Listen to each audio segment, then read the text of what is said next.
Olá,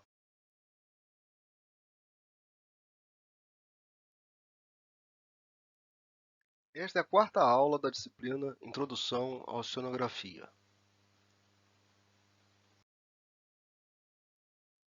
Nessa aula, iremos tratar das propriedades da água do mar, que basicamente sustenta a vida na Terra como a conhecemos. Sem os oceanos, nós não conseguiríamos sobreviver no planeta. Primeiro, vamos abordar as propriedades químicas da água do mar. O que faz a água do mar ser salgada? Depois veremos algumas propriedades físicas importantes da matéria e, especialmente, da água do mar.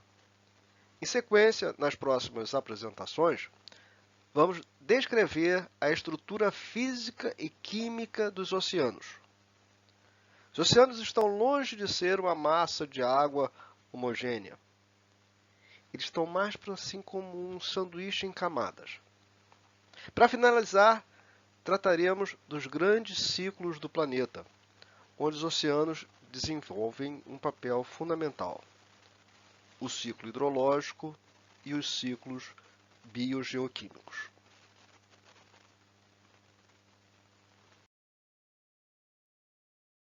Vamos iniciar pela química da água do mar.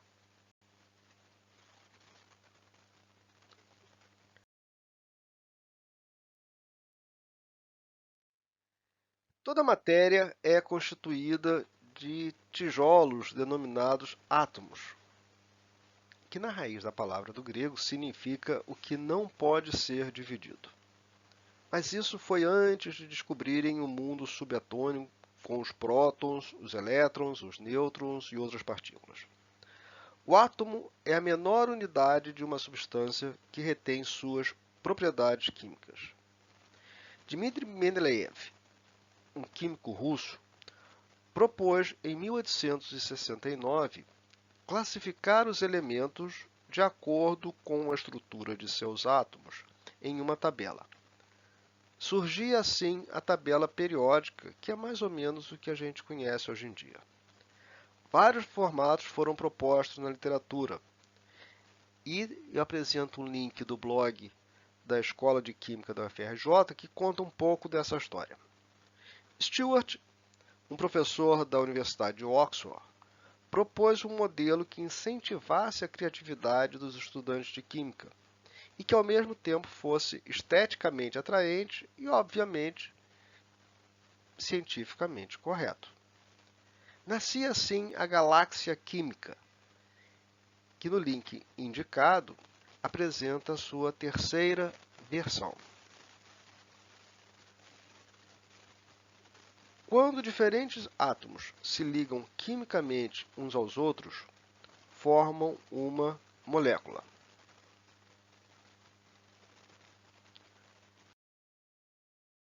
O cloreto de sódio, NaCl, é uma molécula de sal que pode ser dividida em um átomo de carga positiva, o sódio, e um de carga negativa, o cloro. A estrutura interna de qualquer átomo consiste no núcleo,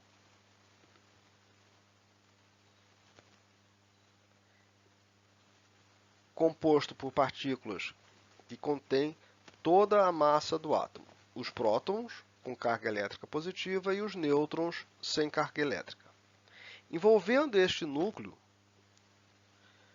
existe uma nuvem de partículas com carga elétrica negativa, os elétrons, que possuem pouca massa e estão dispostos em órbitas ao redor do núcleo, organizadas essas órbitas em níveis de energia. O átomo de hidrogênio, que aparece aqui na figura ao meio, possui um próton e um elétron. O do oxigênio, ao lado, possui 8 prótons, 8 nêutrons e 8 elétrons. Alguns átomos possuem variações no número de nêutrons, que não alteram as suas propriedades químicas, mas alteram a sua massa. São os isótopos. E aqui apresento 3 isótopos de hidrogênio, o deutério e o trítio, no caso hidrogênio, assim como do oxigênio, com 8 nêutrons, 9 nêutrons ou 10 nêutrons. Quando um átomo possui mais elétrons que prótons, ou vice-versa, resultando em uma carga elétrica total residual negativa ou positiva, tal átomo é chamado de íon. A carga de um íon é a causa mais importante para sua habilidade de se ligar a outros elementos. A halita, que é o cloreto de sódio que nós conhecemos, compõe-se de íons positivos de sódio, denominados cátions, e íons negativos de cloro, denominados ânions. Aqui está, no centro, em amarelo, um esquema da halita. Quando esses dois íons entram em contato, são atraídos entre si por suas cargas opostas e são mantidos juntos por ligações iônicas, formando a halita. A molécula da água, por sua vez, H2O, forma um dipolo elétrico. Parte da molécula tem carga positiva, parte tem carga negativa.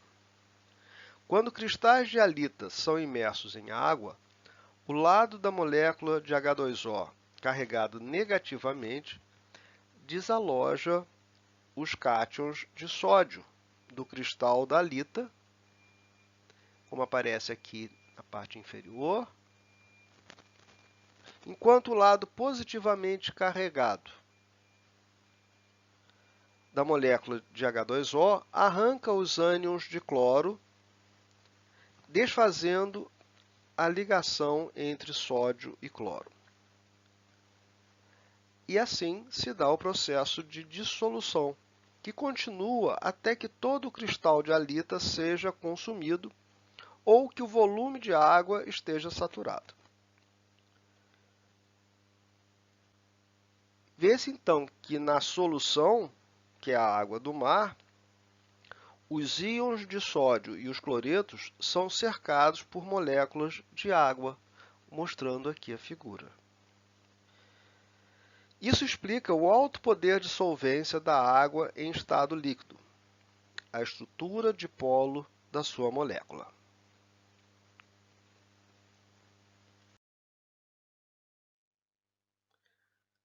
Um conceito importante é o de estado físico da matéria, que pode ser sólido, líquido, gasoso e plasma. O estado da matéria está associado à liberdade de movimento das moléculas que compõem a substância. No estado sólido, as ligações são mais fortes. À medida que fornecemos energia, calor, à substância, aumenta o movimento molecular, aumenta a vibração, consequentemente a temperatura, e a matéria passa ao estado líquido, onde as ligações entre as moléculas ainda persistem, porém são mais fracas. Ao fornecer mais energia, as moléculas adquirem energia cinética tal que se quebram os vínculos elétricos e a matéria passa ao estado gasoso. Aumentando ainda mais a temperatura, os átomos perdem os elétrons e forma-se uma mistura de partículas. A este estado da matéria denomina-se plasma. A temperatura controla a densidade. A quantidade de massa contida em uma unidade de volume, expressa em gramas por centímetro cúbico no sistema CGS ou quilogramas por metro cúbico no sistema MKS, quanto mais massa estiver contida em um volume, mais denso será o material. A quantidade de calor contida na substância determina a intensidade de vibração das moléculas e quanto que elas colidem entre si. Quanto mais forte elas vibram, mais afastadas tendem a ficar umas das outras, influenciando diretamente a quantidade de massa contida em uma unidade de volume fixo.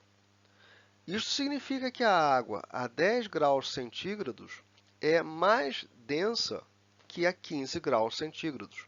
assim como o ar quente é menos denso que o ar frio na mesma condição de pressão. A água, porém, apresenta uma propriedade curiosa, como se vê aqui neste gráfico, que temos a temperatura e a densidade. A 3,98 graus Celsius, a água doce ela é mais densa do que a água a 0 graus ou a água a temperaturas maiores. Por isso, à medida que a temperatura do ar vai diminuindo e a superfície de um lago congela, junto a fundo a água continua líquida, porque ela tem uma densidade maior. Consequentemente, isso permite que os peixes e outros organismos sobrevivam na época de inverno, sem ficarem presos no gelo.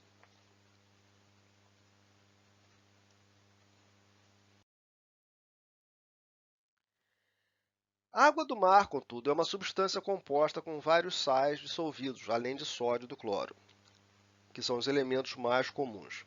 Estes sais alteram o ponto de fusão ou de congelamento, a densidade, a temperatura da densidade máxima, a pressão do vapor. No caso da água doce, a 3,98 graus Celsius, a água é mais densa do que no ponto de congelamento. Portanto, quando a temperatura do ar decresce, a água afunda antes de congelar. No caso da água salgada, porém, ela congela a cerca de menos 2 graus Celsius, enquanto que a densidade máxima ocorre a menos 3,5 graus. Portanto, a água do mar primeiro congela antes de afundar.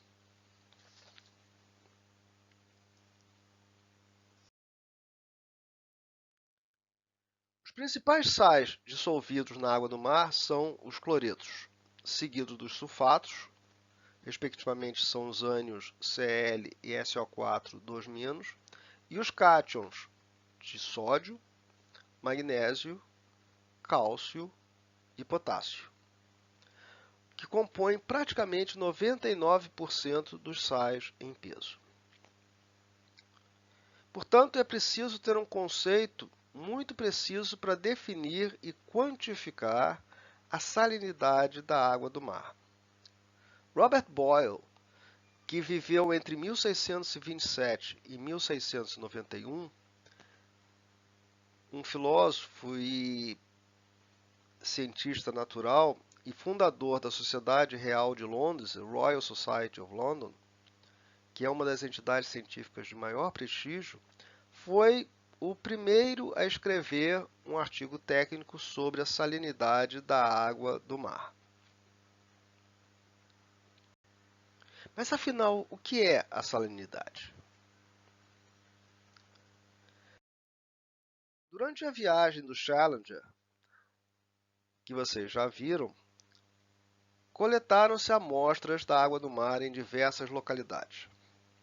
Ao analisarem a composição da água das várias amostras, descobriu-se que as proporções entre os diversos constituintes eram sempre constantes, independente do teor de sais dissolvidos, seja ele 25, 30 ou 35 gramas por litro.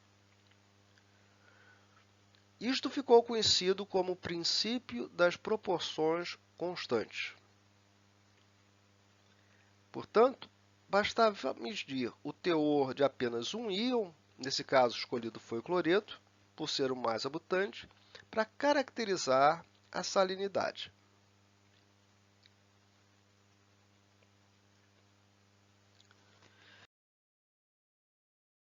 No entanto, como qualquer substância, percebe-se que a temperatura, a pressão e a densidade estavam relacionadas entre si. E tais relações eram importantes na medida que se realizavam pesquisas em águas mais profundas, afetando assim a salinidade também. Porque a salinidade era um fator determinante para caracterizar a densidade da água do mar. Era necessário ter uma definição precisa para a salinidade. A primeira ideia seria de massa de um soluto, o sal, por volume de solvente, gramas por litro, que não se mostrou muito satisfatória. Já no século XX,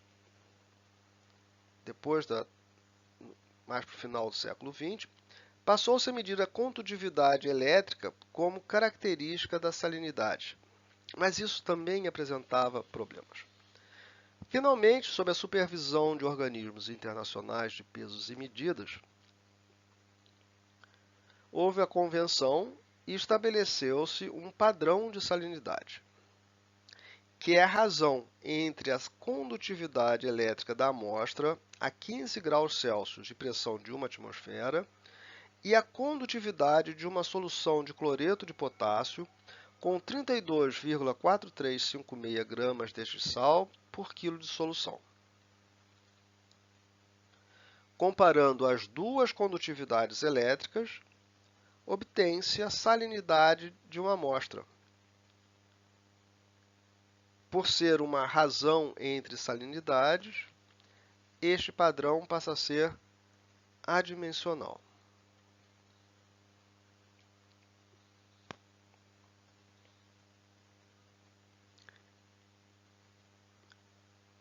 Esta é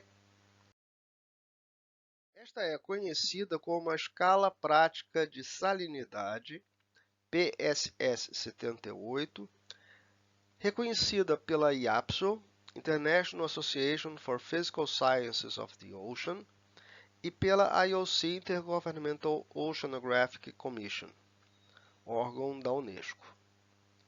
Portanto, hoje em dia, a salinidade é uma grandeza adimensional. As soluções de cloreto de potássio são padronizadas e distribuídas comercialmente, como mostra este folheto de solução de cloreto de potássio.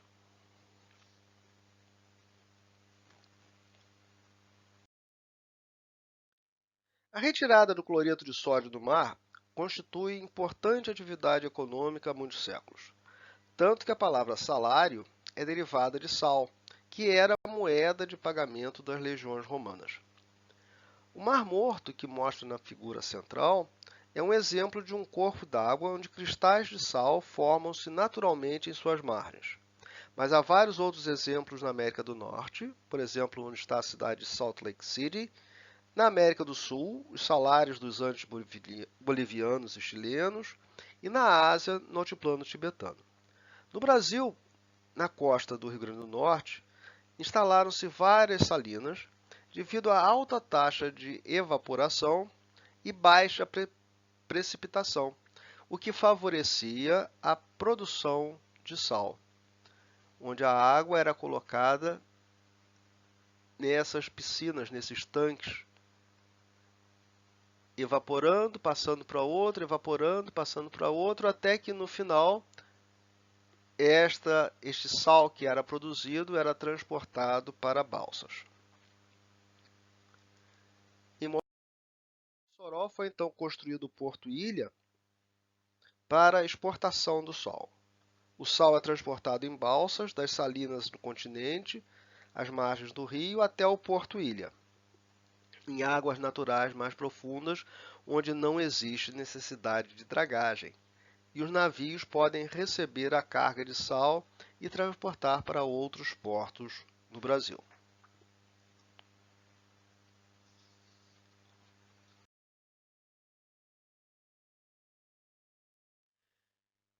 Existem ainda na água do mar outros elementos dissolvidos em baixíssimas concentrações. São chamados elementos traços, algumas vezes associados a elementos de origem terrígena. Apesar desse nível de concentração tão baixo, a presença desses elementos pode afetar as funções, a reprodução ou até causar a morte de alguns organismos marinhos. A presença de nutrientes, silício, fósforo e nitrogênio na água do mar afeta o crescimento de algas e estão relacionados a fatores terrígenos, portanto não compõem a composição constante da água do mar que vimos anteriormente. Finalmente, existem gases dissolvidos. É interessante ver a proporção de CO2 na atmosfera, no ar seco, e na água do mar próxima à superfície. Isso está relacionado à presença de organismos vivos, tanto o fito e o zooplâncton, no caso do fitoplâncton, por conta dos processos naturais de fotossíntese. E esses organismos vivos, eles produzem ou consomem CO2. Os oceanos são fonte sumidouro de elementos químicos, seja por processos físicos, químicos ou biológicos. Os rios são importantes fontes de compostos químicos dissolvidos devido ao intemperismo químico das rochas em terra, especialmente silício e alumínio. A chuva ácida no continente provoca a liberação de íons de minerais que acabam chegando ao oceano. Como exemplo, o ortoclásio KALSI3O8, que é o feldspato potássio de granito, na presença da água ácida, excesso de íons de hidrogênio, esse material é quebrado em íons de potássio, sílica, SiO2, e silicatos de alumínio, que por sua vez se liga a moléculas de H2O, formando a argila conhecida como caulinita. Parte deste material decomposto é transportado pelos rios e contribui para a salinidade do mar. A argila, que se forma, contudo, acumula-se no assoalho marinho como sedimento. Portanto, o mineral sólido nas rochas em terra se torna, por processos de intemperismo químico e transporte, sais dissolvidos no oceano e lama no fundo do mar.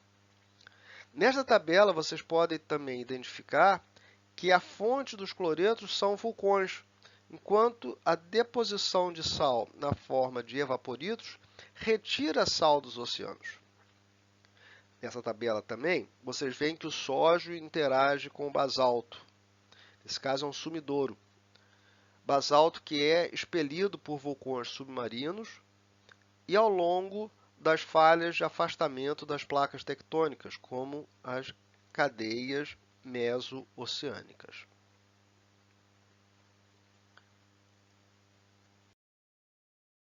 Em especial, queria chamar a atenção para vocês sobre os gases presentes na água do mar. Gases compostos por enxofre nos oceanos tornaram um assunto recentemente muito importante. Verificou-se nas chaminés submarinas, locais com temperaturas acima de 300 graus, com alta concentração de sais de enxofre, mas que apesar dessas condições extremas, são capazes de sustentar vida em forma microscópica e organismos mais complexos. Estes organismos complexos que vivem em água tão quente dependem desses teores de enxofre, são chamados de extremófilos.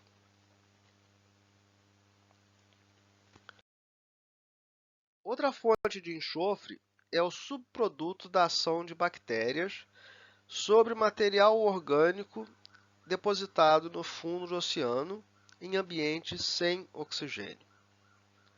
Em alguns locais do planeta, como na costa da Namíbia, eventualmente afloram bolhas de H2S.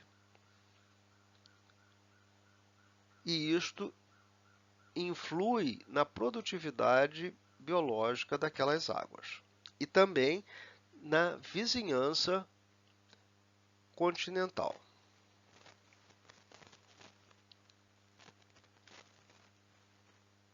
Vimos então vários aspectos sobre a química da água do mar. Os slides a seguir apresentam os pontos principais desta seção. Leiam com atenção e recomendo que leiam o livro-texto. O item 2, no entanto, ele está desatualizado, porque atualmente a salinidade é expressa como um número adimensional obtido como a razão entre a condutividade elétrica da amostra de água e a condutividade de uma solução padrão.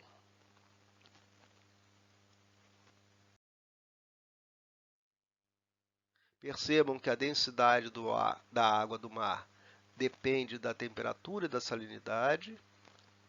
Existem fontes de gases na água do mar, que incluem difusão a partir da atmosfera e de processos biológicos. O ciclo hidrológico nós vamos ver mais adiante. E a matéria que é retirada ao longo dos oceanos, a partir da fotossíntese, as plantas convergem CO2 inorgânico e nutrientes em alimentos. Então, isso faz parte do ciclo biogeoquímico. O nosso homenageado desta apresentação é Robert Boyle. Leia um pouco sobre a vida deste naturalista do século XVII. É muito interessante. Isto conclui a nossa apresentação. Obrigado.